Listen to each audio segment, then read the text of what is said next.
Hello, everybody, and welcome to our weekly live stream here at RACE, Coaching for Education.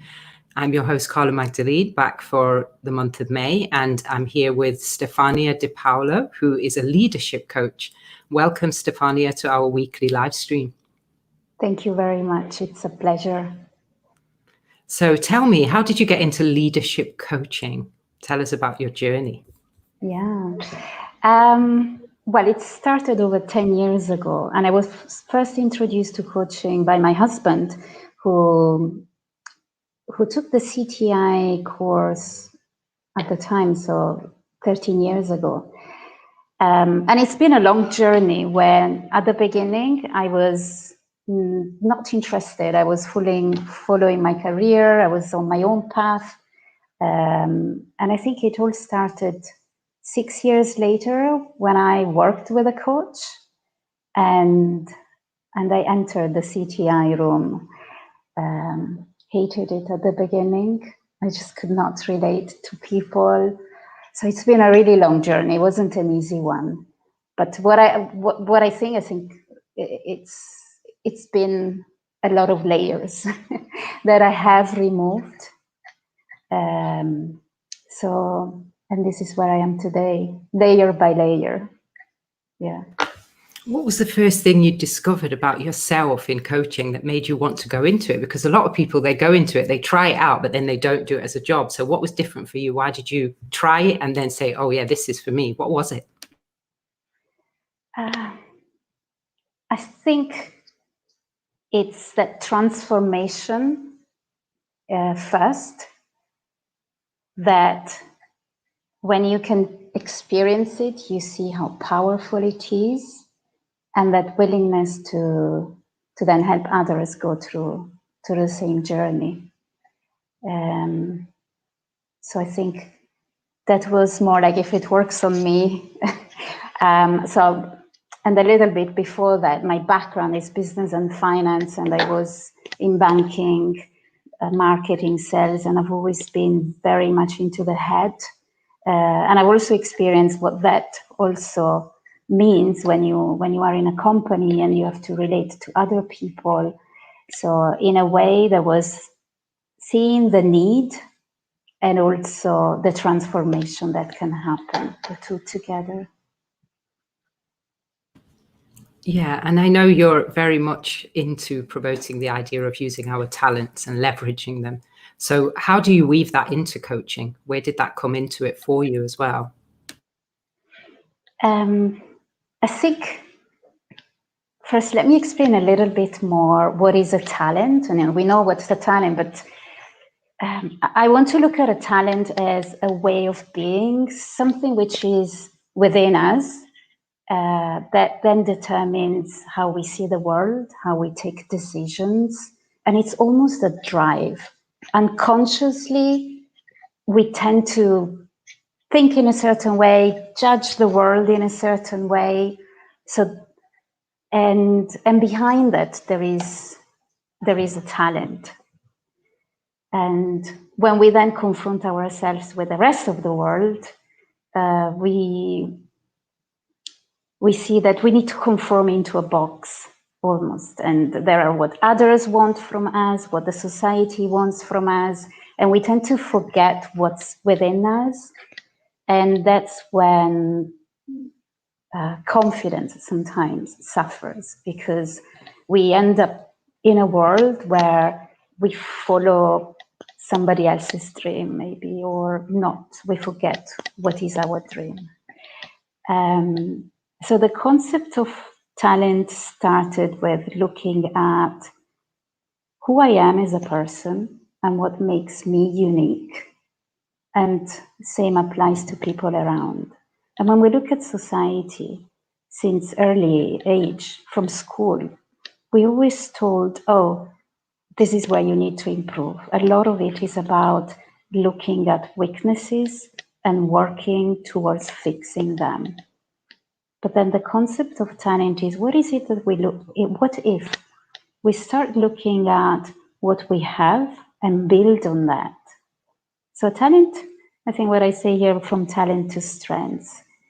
A talent is almost raw material.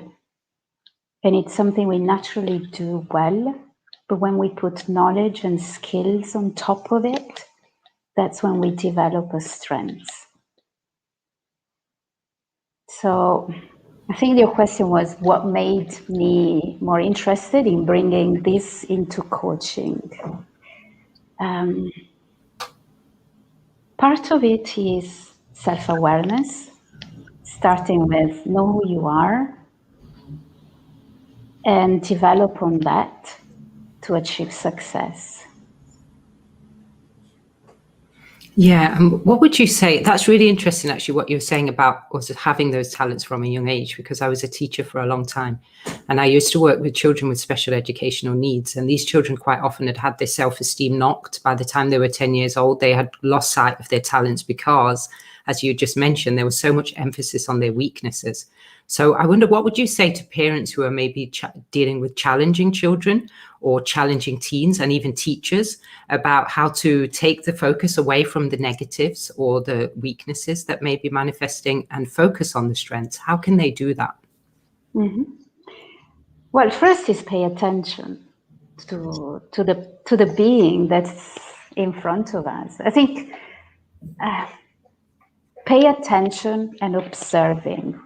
We all do things. There's a reason why we behave in a certain way. And I'll give you an example.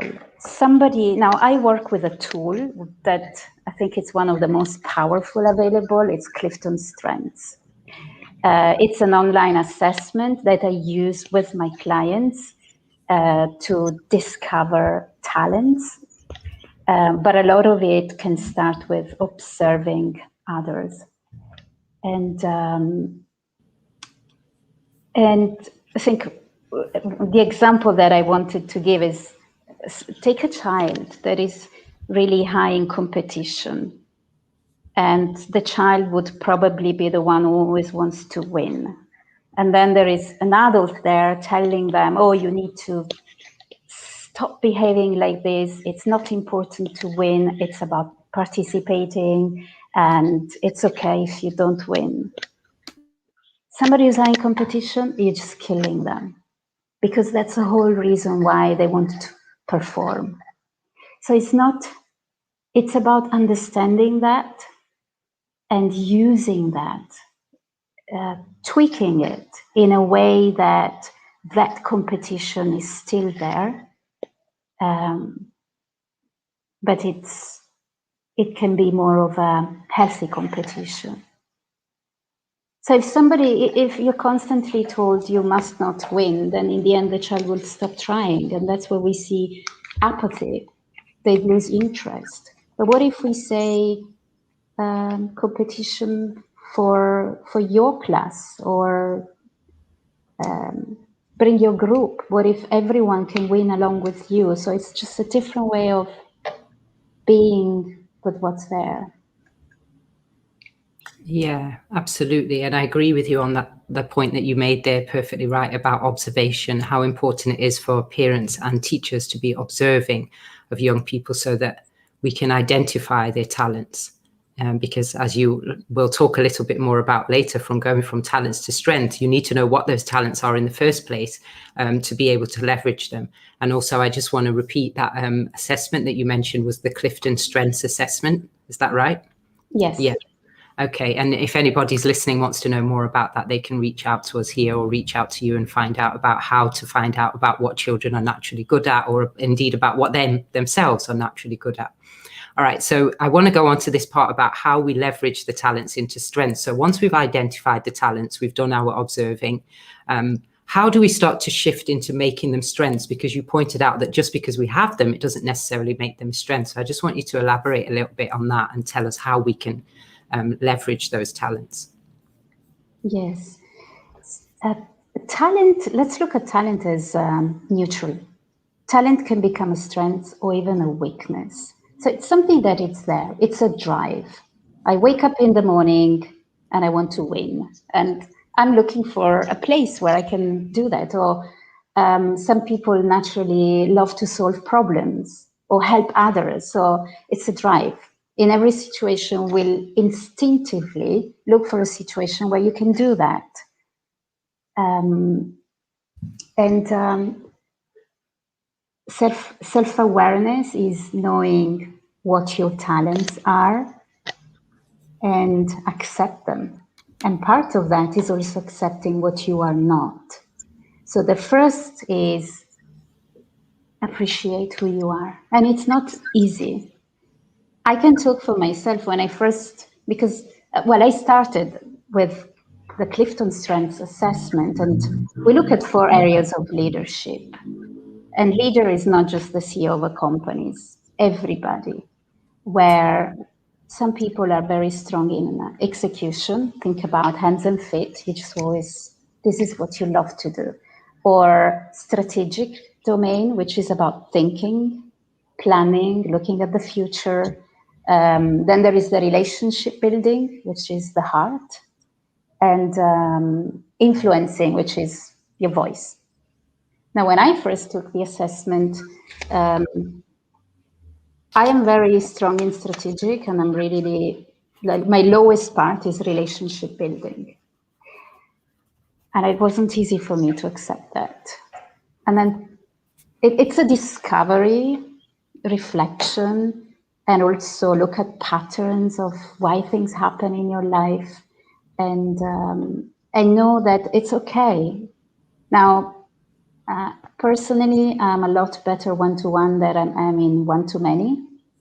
And that's frustrating, has been frustrating for me, not to understand and trying hard. And in a way, I feel relieved that I know that's not my strengths, but I know where I can excel, where is my area. And that is the first stage. Then the other one is, appreciating it. And then is using that in your life to be able to be successful in whatever you do. And part of it is, when we relate to others, is the next level of using our talents to add value as well. Yeah. As a coach, for example, I know my empathy is quite low, and I always say, well, I am not the empathetic coach. It would be wrong of me to say that, but this is what I can bring to our relationship, being a coach here. And I think the same goes for teachers. Now, there isn't the perfect profile of teachers. A lot of teachers are quite high in empathy, belief. They love to develop others. But that doesn't mean if somebody is high in strategic and can bring that to a class and help kids also with what they have. Yeah, I want to come back after we go through some comments and questions from the audience. I just want to come back to that point. You made a wonderful point there about self-acceptance, and we tied it in there, and self-awareness in a little bit to teaching, and also I guess it applies to parents who are children's teachers all throughout their lives. So I'll come back to that in a second, but let's go to these comments that we've got because they're coming in. So we had a question from someone in the race community saying, how did coaching change you as a wife and a mother, Stefania? I love this question. Yes, I am a wife and I am a mother of 2 teenagers. I'll start with the mother.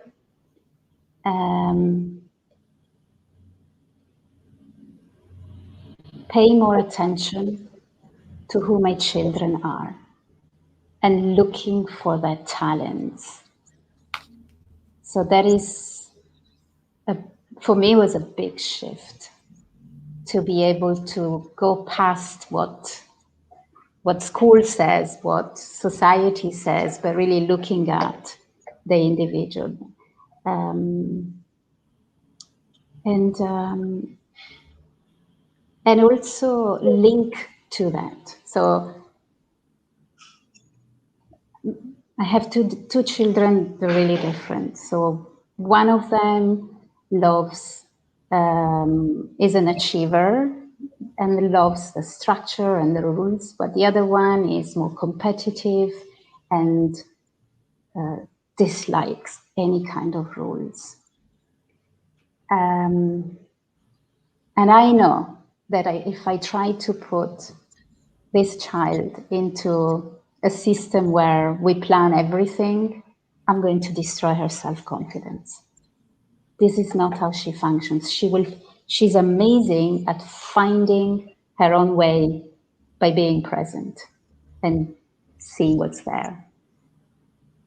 And I think as a wife, there's a lot of discovery. I think my husband is also a coach, and we both know each other's talents.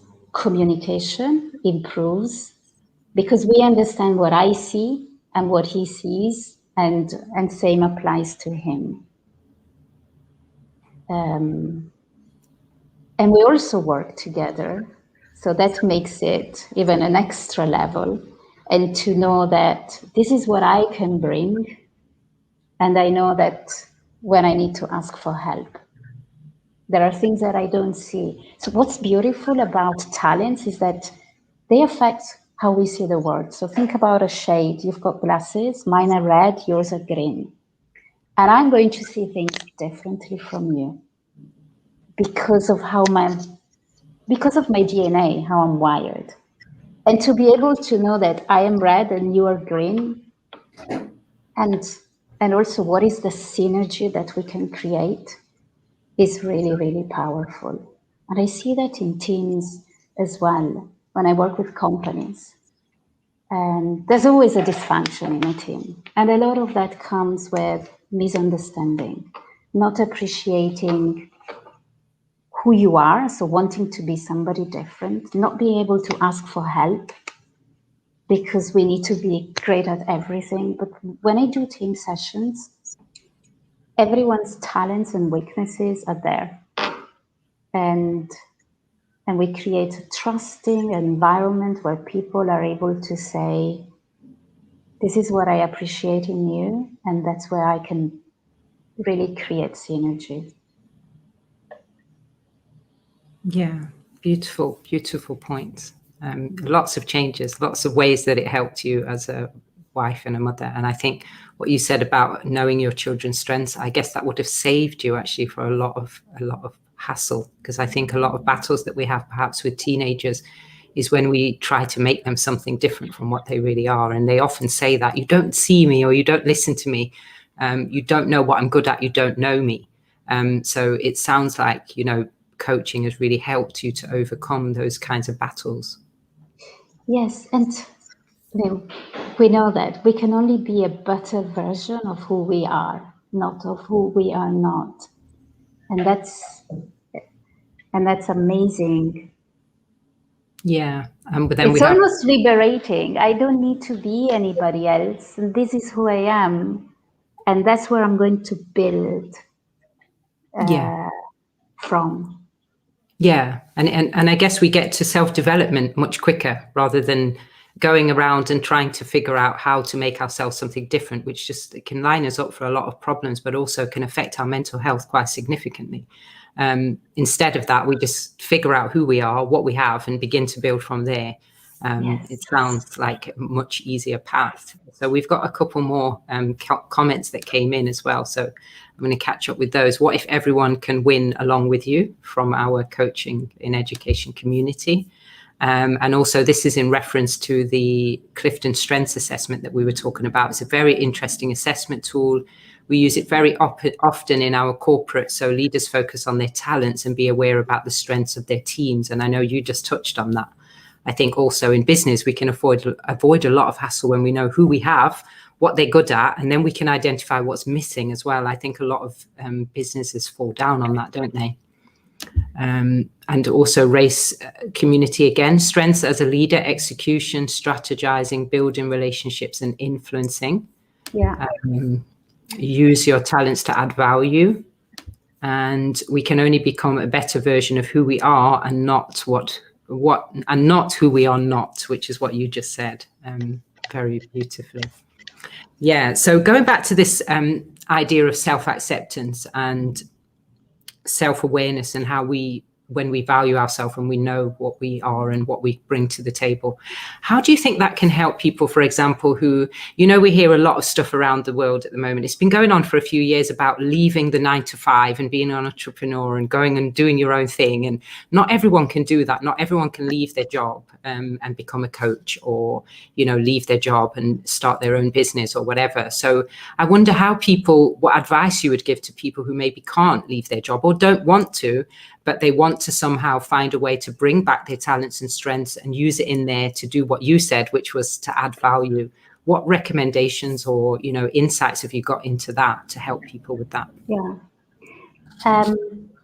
Looking at strengths doesn't mean you have to define a specific career. There are other things that come into factor, like your values that are also related to your talents, your circumstances, or the skills that you have built. Not everyone can say, as you said, okay, I've spent 20 years in finance and I'm just going to start something completely different.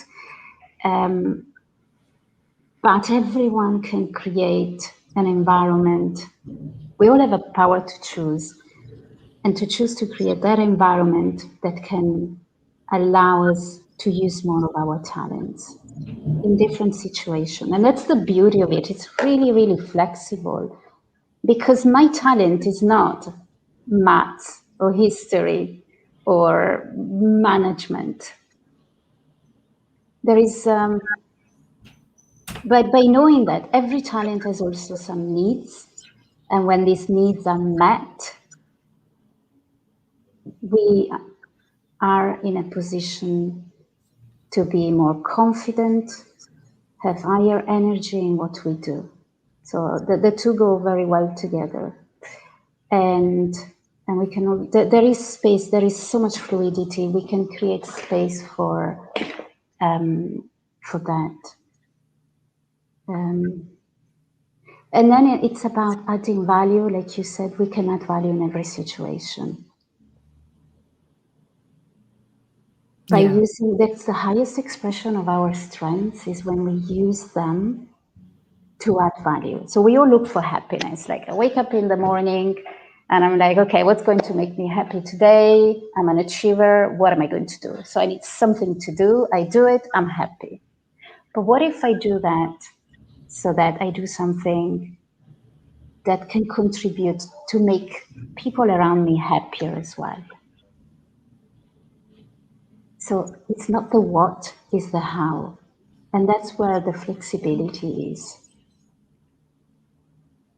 Yeah, definitely. What made you get involved in coaching for education? Because now you're part of the community, you're pushing for this and advocating for the idea for more coaches for schools and for parents.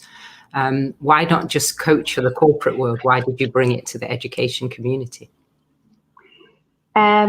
Well, first, thanks to Beatrix.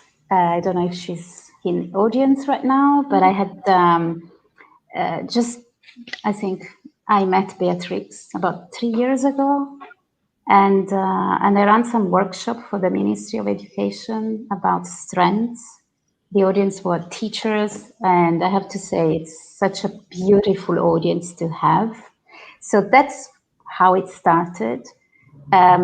As a parent, I'm very much involved. I've been involved for quite a few years now in the education of my children and the community, because that is a community that I'm part of. And the need. I think all of us can remember the great teachers that we've had. What was that made them so special? And I think it's very much linked, and it's something which can help everybody, not just managers or executives, but think of a teacher, and I love that idea of think of a teacher as the manager of a team, and your team are your students. And they all have a goal, which is about developing into better humans and learning. I think these are the two main goals of a teacher in a classroom. And something that comes from Clifton is a quote that I love. Like, every leader, they studied leaders, what makes them high achiever, what do they have all in common? Truth is, they have nothing in common apart from one thing. They all know their own strengths and the strengths of the people that are around them. Like a carpenter knows his own tools, and that's what you have to create. So as a teacher, you have a team which is diverse, and it's about you connecting to each individual, what makes them unique, so that they have that motivation and drive to learn. And I mean, Clifton Strengths also has been implemented in some schools. They have some assessments that work for students as well. But I would say, I think first, like a leader, when I work with companies, I first work with the leader. Because if the leader doesn't understand his own strengths, it's difficult to connect to the strengths of others around. Absolutely. That's a very good point. And I believe that it's probably more common than it should be in business. And maybe one of the key reasons we see so many issues with business. And I think the whole burnout culture, I think last year with COVID, we came to this realization that work could be much better. You know, there could be more balance, and that maybe we could find a way to strike that balance between work and home life, and work and, you know, happiness or well-being. And a lot of that was down to the fact that people were maybe working from home and were being their own leader to a certain extent, and managing to distance themselves and perhaps see more about themselves and their strengths. So yeah, I'm glad that you brought that out in terms of leaders. They need to know their strengths, so they know how to leverage those, but also how to look for other people's talents and strengths, and who to bring in. You know, I think there was in many sense, perhaps there's like too many of one types of personality in companies. And we sometimes see that dynamic in schools as well. We have too many of one type of character in the classroom, and it's dominating and not allowing some of the others. But once you start to look at all the strengths, you can say, okay, I can put these students over here to work on this project, or I can give them this role in the classroom, and I can take these ones and put them here and give them this role. And then we just get this healthy dynamic that develops. And if we learn it in education, I guess it's going to find its way into business later, because the students are going to grow up to be those people that run the companies. So yeah, I think that's a great comment. Yeah. And statistically, and I've also seen it with my clients, confidence goes up when we know more who we are and why we do the things that we do and the challenges that we face. And there's always space for improvement, but from a strengths point of view. It's important to be aware of our areas of weaknesses, because some we cannot avoid. We need to manage them, and we develop strategies to manage those, but a lot of it is done from a strengths point of view. When we look at weaknesses, what are some strengths that we can apply to overcome these weaknesses? And I always look at a situation, there's always a goal. And I always ask, what is it that you want to achieve here and it's not happening? What is one strength that you can bring here that will allow you to get to the same outcome? Sometimes is ask somebody for help. Other times is stop doing it or get better at it. Or take a strength and see what happens. Yeah. We've got some more comments coming. We've got from Martin Richards, who says there's a chain of schools that uses strengths as a way of motivating their students. Yeah. And he adds, a colleague uses the strength star to map a student's skills and strengths so that they can be applied to other challenging areas.